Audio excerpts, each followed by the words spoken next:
জগদ্গুরু নমো নমঃ শঙ্করদেব নমো নমঃ মহাপ্রভু নমো নমঃ শঙ্করদেব নমো নমঃ ভগবান শ্রীমন্ত শঙ্কর দেবায় নমো নমঃ নমো নমঃ। প্রেমেই ঈশ্বর কর্মই ধর্ম, প্রেমেই ঈশ্বর কর্মই ধর্ম। মই এখন গ্ৰন্থ ৰচনা কৰিছোঁ। এই গ্ৰন্থখনৰ নাম হ'ল ভক্তি মহাতত্ত্ব। এই ভক্তি মহাতত্ত্ব যিখন গ্ৰন্থ মই ৰচনা কৰিছোঁ, সেই গ্ৰন্থখনত আজিৰ যিটো অধ্যায়, সেই অধ্যায়টো হ'ল মায়াতত্ত্ব। মায়াতত্ত্ব মই ছবি চন্দৰ সুৰত ৰচনা কৰিছোঁ। মায়া কাক কয়? ঈশ্বৰ নিৰাকাৰ, তেওঁ সৰ্বশক্তিমান, সৰ্বজ্ঞাতা, সৰ্বব্যাপ্ত। গতিকে ব্ৰহ্মাকে আদি কৰি যত জীৱ আছে, সকলো মনুষ্য, পশু পক্ষী, সকলো এটা এটা জীৱ, আৰু সকলোৱে পঞ্চ মহাভূতেৰে তৈয়াৰী। পঞ্চ মহাভূতেৰে সকলোৰে শৰীৰ উৎপন্ন হৈছে, তৈয়াৰ হৈছে, গঠন হৈছে। গতিকে এই পঞ্চ মহাভূতেৰে তৈয়াৰী সকলো শৰীৰ, প্ৰত্যেকটো জীৱই হ'ল একোজন ভগৱান। কাৰণ ভ, গ, ৱ, অ আৰু ন, ভূমি, জল, অগ্নি, বায়ু আৰু আকাশ, এই পঞ্চ মহাভূতেৰে সকলোৰে শৰীৰ তৈয়াৰ হৈছে, গঠন হৈছে। ব্ৰহ্মা, বিষ্ণু, শিৱ, দুৰ্গা, পাৰ্বতী, ৰাম, কৃষ্ণ, সকলো জীৱ হ'ল ভগৱান। প্ৰত্যেকটো জীৱই ভগৱান, কীট পতংগলৈকে। গতিকে এই সকলো জীৱ কাল আৰু কৰ্মৰ অধীন। সকলো জীৱ কাল আৰু কৰ্মৰ অধীন। সকলোৰে মৃত্যু আছে, জন্ম আছে। গতিকে এই জন্ম মৃত্যুৰ চক্ৰৰ পৰা কোনো হাত সাৰি যাব নোৱাৰে। আৰু সকলো কৰ্মৰ অধীন। কৰ্মৰ ফল সকলোৱে পাইছে আৰু পাব। ৰামেও পাইছে, কৃষ্ণয়েও পাইছে, শিৱয়েও পাইছে, সাধাৰণ মনুষ্যসকলেও পাইছে। গতিকে প্ৰত্যেকটো জীৱৰে জীৱন সংঘৰ্ষময়, আৰু প্ৰত্যেকটো জীৱৰ জীৱন উত্তৰণ আৰু অৱতৰণ, উত্থান পতন, এই সকলোবিলাক নিৰ্ভৰ কৰে নিজৰ কৰ্মৰ ওপৰত। কৰ্মই লৈ গৈ থাকে। সাত্বিক কৰ্মৰ সাত্বিক ফল, ৰাজসিক কৰ্মৰ ৰাজসিক ফল, আৰু তামসিক কৰ্মৰ তামসিক ফল। That is the law of karma. Every action has opposite and equal reaction. Yatha karma tatha phalam. Jaise karni aise bharni. যেনে কৰ্ম তেনে ফল। গতিকে বেলেগ বেলেগ ভাষাত বিভিন্ন ধৰণে ক'ব পাৰে, কিন্তু মূল বস্তুটো এইটোৱে যে কৰ্মৰ ফল অৱশ্যম্ভাৱী। আজি এয়া মায়াতত্ত্ব। মায়াতত্ত্ব মই ৰচনা কৰিছোঁ ইয়াত ঘোষা হিচাপে। বস্তুক আৱৰি যেবে অবস্তুক দেখাৱয়,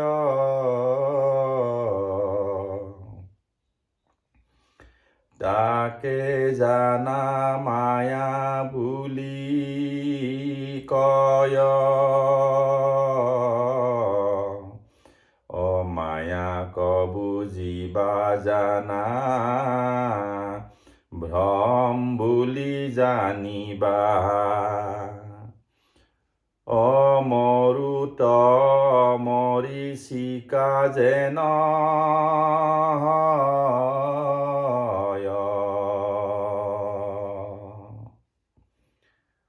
তাৰপিছতেই পদ।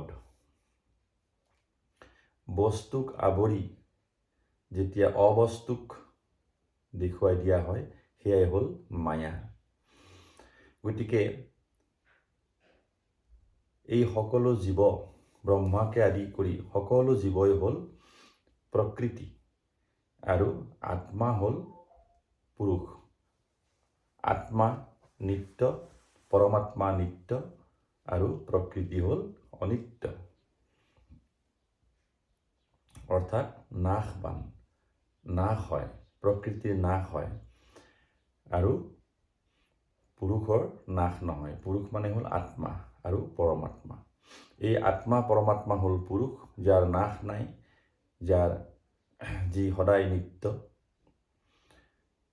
আৰু এই শৰীৰ হ'ল প্ৰকৃতি, এয়া হ'ল নাশবান, ইয়াৰ নাশ হয়। গতিকে ব্ৰহ্মাকে আদি কৰি সকলো জীৱই হ'ল প্ৰকৃতি। ইয়াত আত্মা হ'ল পুৰুষ, পৰমাত্মা হ'ল পুৰুষ। এই শৰীৰটো আমাৰ প্ৰকৃতি বুলি কোৱা হয়। আৰু এয়াই হ'ল মায়া, অৰ্থাৎ সত্য, ৰজ, তম, এই তিনি গুণৰ পৰা উৎপন্ন হয়। পদ। অ আদি মায়া মহামায়া,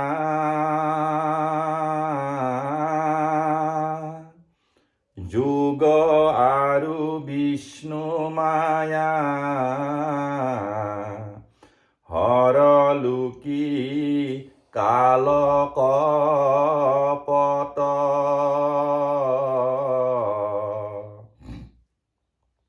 অ মধুমতি কুৎসিত এই নৱবিধ জানা, অ মায়া আছে 14 ভুৱনত।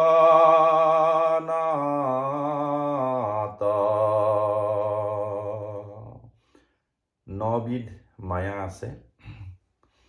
আদি মায়া, মহামায়া, যোগমায়া, বিষ্ণু মায়া, হৰলোকি মায়া, কাল মায়া, কপট মায়া, মধুমতি আৰু কুৎসিত, এই 9বিধ মায়া আছে। অ আদি মায়া মহামায়া আৰু জানা যোগ মায়া, বিষ্ণুৱে সৃজন কৰিলা,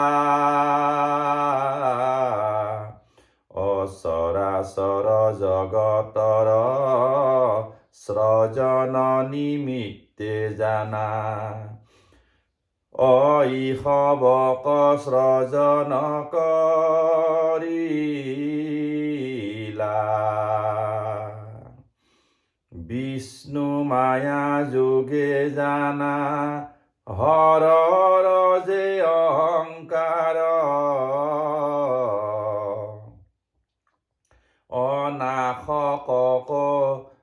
নাশক জানা কৰিলা, অ মোহিনী যে ৰূপ ধৰি লীলা কৰি দেখাইলা, অভকতক জ্ঞান দিলা,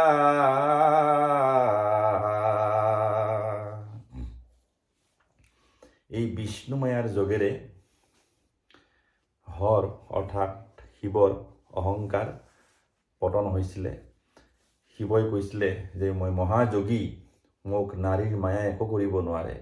তেতিয়া বিষ্ণুৱে নাৰী ৰূপ ধৰি শিৱৰ অহংকাৰ ভংগ কৰিছিলে, শিৱৰ অহংকাৰ পতন কৰাইছিলে।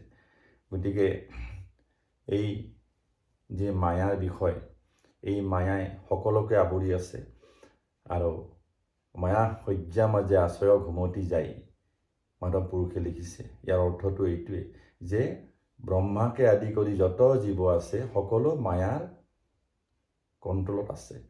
মায়াক কোনেও দমন কৰিব নোৱাৰে। মায়া এনেকুৱা বস্তু যে মায়াই সকলোকে আৱৰি আছে আৰু এই মায়াতেই আমাৰ জন্ম, এই মায়াতেই আমাৰ মৃত্যু হ'ব। এইটো ব্ৰহ্মাকে আদি কৰি সকলো জীৱৰ একেই অৱস্থা। আপোন ৰূপক জানা ভিন্ন ৰূপ কৰিয়া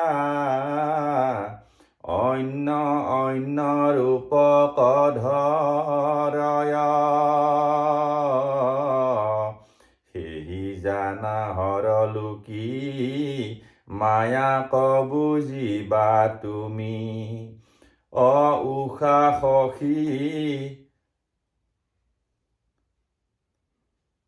নিদৰ্শন অনেকয়াচয় সেহি জানা হৰলোকি মায়াক বুজিবা তুমি নিদৰ্শন অনেকয়াচয়। এটা আছে হৰলোকি মায়া। এই হৰলোকি মায়াৰ এটা উদাহৰণ দিছোঁ। চিত্ৰলেখা উষা সখী হৰলোকি পাৰংগত শোণিতপুৰত আছিল দ্বাৰকাত গয়া পাছে ভোমোৰাৰ ৰূপ ধৰি তাতে অনিৰুদ্ধক পাইলা।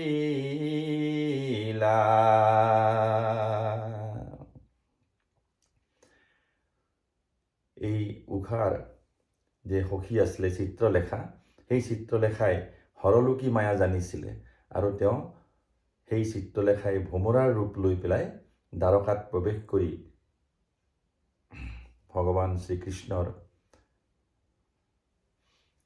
যে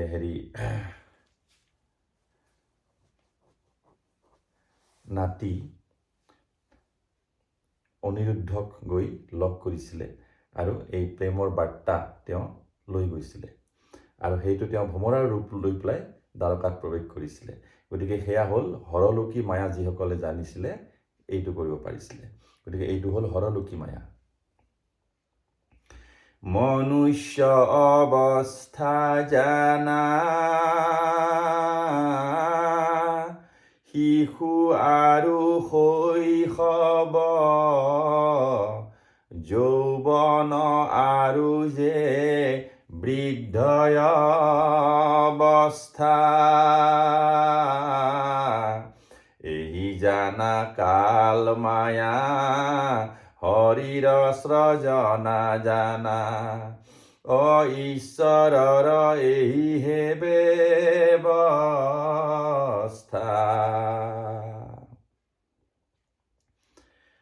আমাৰ সকলোৰে যৌৱন অৱস্থা, শিশু অৱস্থা, যৌৱন অৱস্থা, প্ৰৌঢ় অৱস্থা, বৃদ্ধ অৱস্থা, এই যিবিলাক অৱস্থা এই হ'ল কাল মায়াই কৰে। এইখিনি কাল মায়াৰ এয়া হ'ল কৰ্ম। ঈশ্বৰৰ ইচ্ছাত যে কাল জানা স্থিৰ হয় বিশ্বৰূপ ধৰে মহাহৰি মহাকাল ৰূপ ধৰি এই জনা মহাহৰি অকালক ৰাখয় বৈশ্য কৰি বিষ্ণুৰ কপট মায়া দেখিবাক যদি চাহা বলি চলনত গয়া দেখা বলিক চলিলা কপট কৰিয়া বামন ৰূপত হবে দেখা। বিষ্ণুৱে বামন ৰূপ ধৰি বামন ৰূপ অৱতাৰ লৈ পেলাই এই বলিক চলনা কৰিছিলে আৰু সেয়া হ'ল কপট মায়া। তেওঁ কপট মায়া আশ্ৰয় লৈ বলিক চলনা কৰিছিলে। 3 পদ ভূমি যে লৈছিলে সেয়া হ'ল কপট মায়াৰ সহায়ত তেওঁ এইখিনি কাম কৰিছিলে। দেবাসুৰ নৰক বসুমতী মায়া যে, অযত মধুমতী মায়া যে, যত মানে ক্লেশ কদিয়, এহি মায়াক পীৰয় ভগৱন্ত কৃষ্ণে জানা, এতেকে মধুসূদন বোলয়।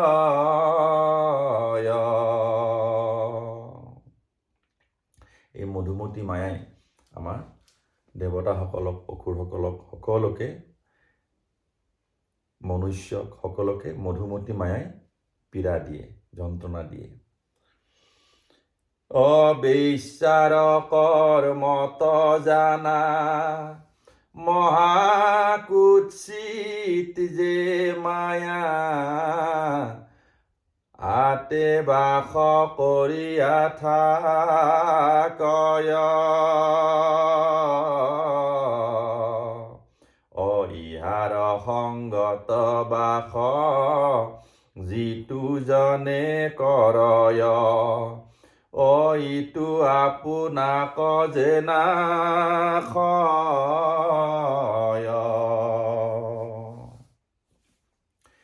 এই বেশ্যাৰ সংগত যি থাকিব আৰু বেশ্যা কৰ্ম যিসকলে কৰে সেইসকল হ'ল কুৎসিত মায়াৰ অধিকাৰী। কুৎসিত মায়াক আশ্ৰয় কৰি এই বেশ্যাসকলে কৰ্ম কৰে আৰু সেই বেশ্যাৰ সংগত পৰি পেলাই সকলো নাশ হয়। নমস্তুভ্যম নমস্তুভ্যম নমস্তুভ্যম নমস্তুভ্যম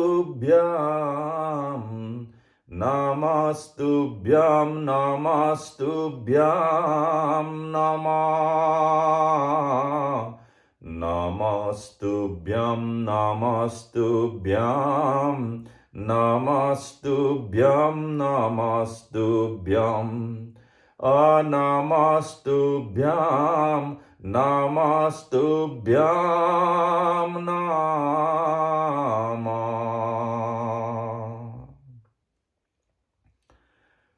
জগত গুরু নমো নম, জগত গুরু নমো নম, শ্রীমন্ত শঙ্কৰ দেৱ নম।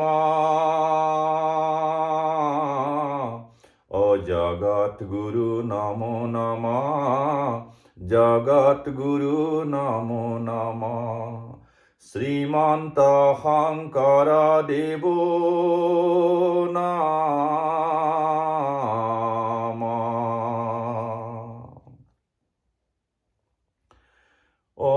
ইটো মায়া জানিবা মধু মিশ্ৰ বিষ বুলি,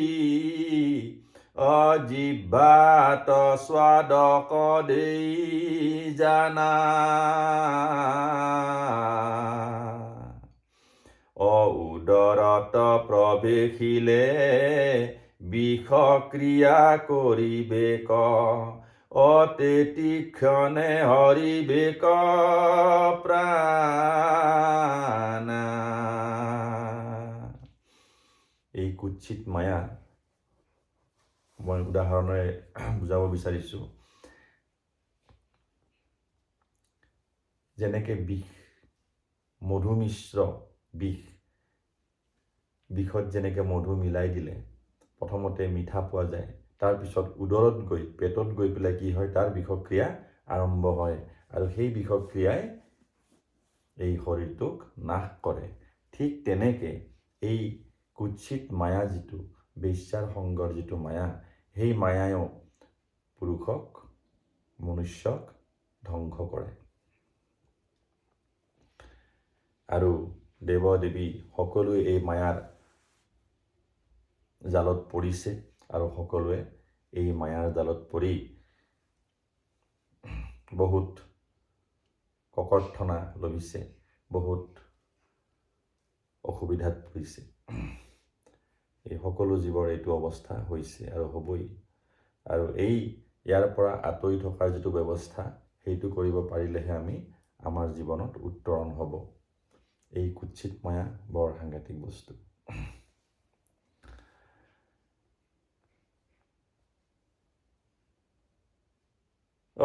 কুৎসিত মায়াৰ পাশে যিটো জন বন্দী হইব, তাৰ আৰ নিস্তাৰ যে নাই।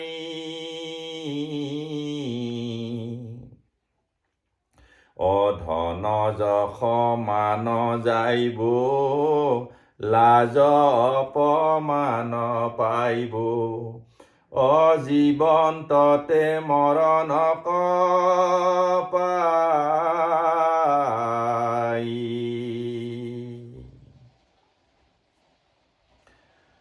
হৰি নাম কীৰ্তন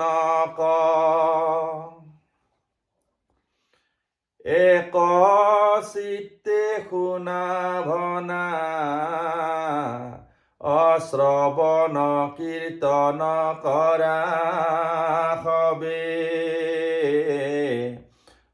ধীৰে ধীৰে দেখিবা মায়া ক্ষীণ হুয়া যাইব, হৰি ভজি হৰি হইবা হবে।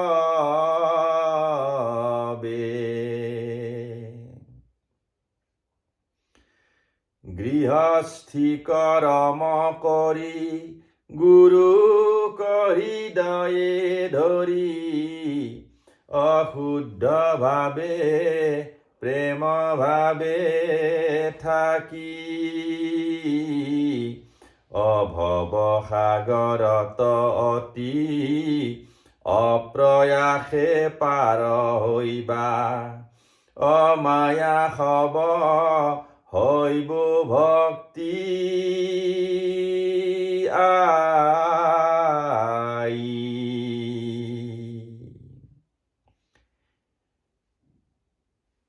এই তপস্যাৰ জৰিয়তে, সাধনাৰ জৰিয়তে আমি এই মায়াক ভক্তি মাতৃলৈকে পৰিৱৰ্তিত কৰিব লাগিব।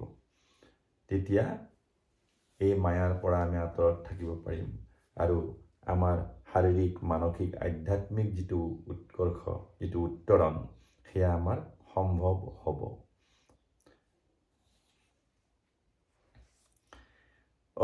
যত আছে আই মাতৃ, সবাকো সন্মান কৰি, প্ৰেম ভাৱ সবাত ৰাখিবা।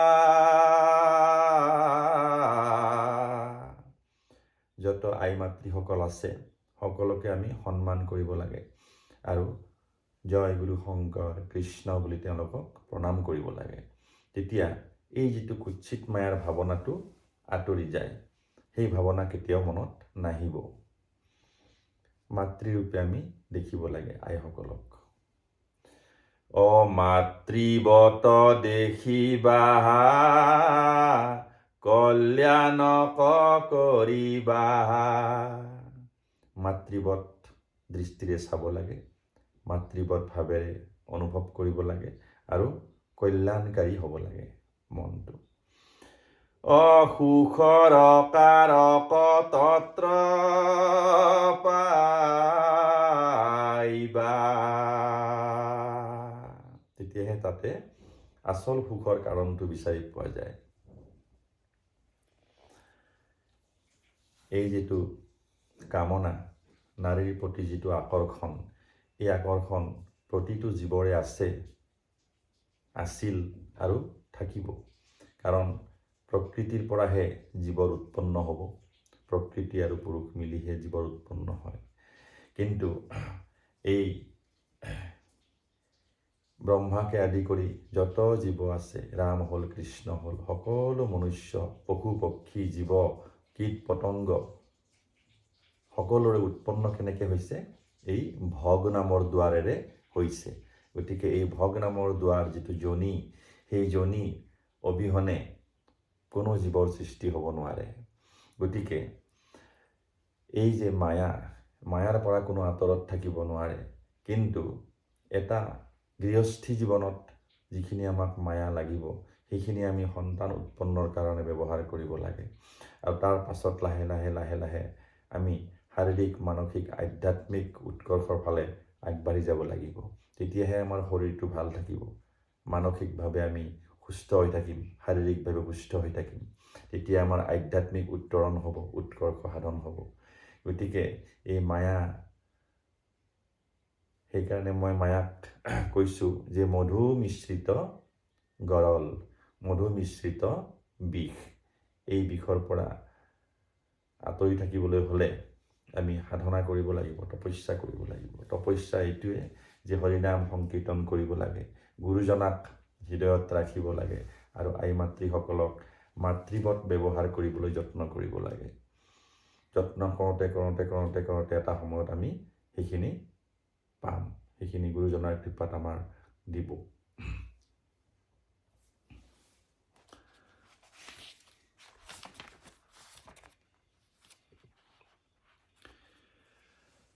অপৰাগ ভূঞা নাম মোৰ, অসম ভূমিত জন্ম, অবিৰচিলো মহাতত্ত্ব কথা। হৰে প্ৰেম বোলা সবনৰ লোক, অসৰ্বসিদ্ধি জানিবা সৰ্বথা।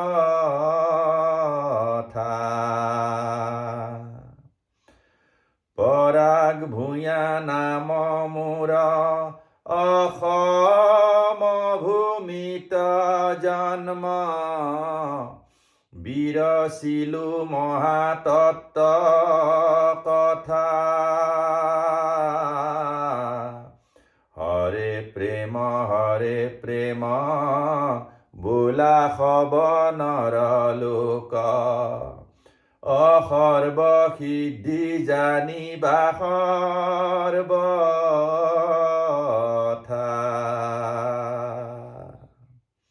হৰি বল, হৰি বল। জয় গুৰু শংকৰ, জয় গুৰু শংকৰ। হৰে প্ৰেম।